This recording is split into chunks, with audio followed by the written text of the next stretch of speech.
اپنی بیٹیوں کو صرف شادی کے خواب دکھا کر بڑا نہ کیجیے، انہیں حملی زندگی کے لیے تیار کیجیے۔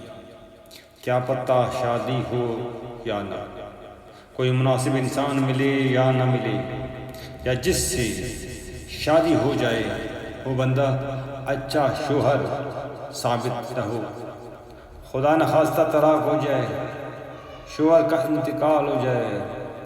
آج کل کے جو حالات ہیں ان میں اچھا رشتہ ڈھونڈنا جو ہی لانے کے مترادف ہے۔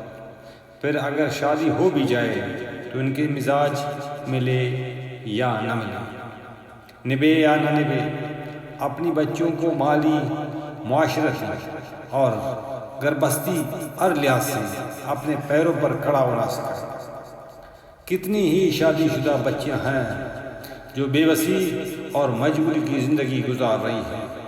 اپنی بچیوں کو زندگی یعنی جینا سکھائیں، زندگی گزارنا نہیں، انہیں مضبوط بنانے پر توجہ دیں، محتاج بنانے پر نہیں۔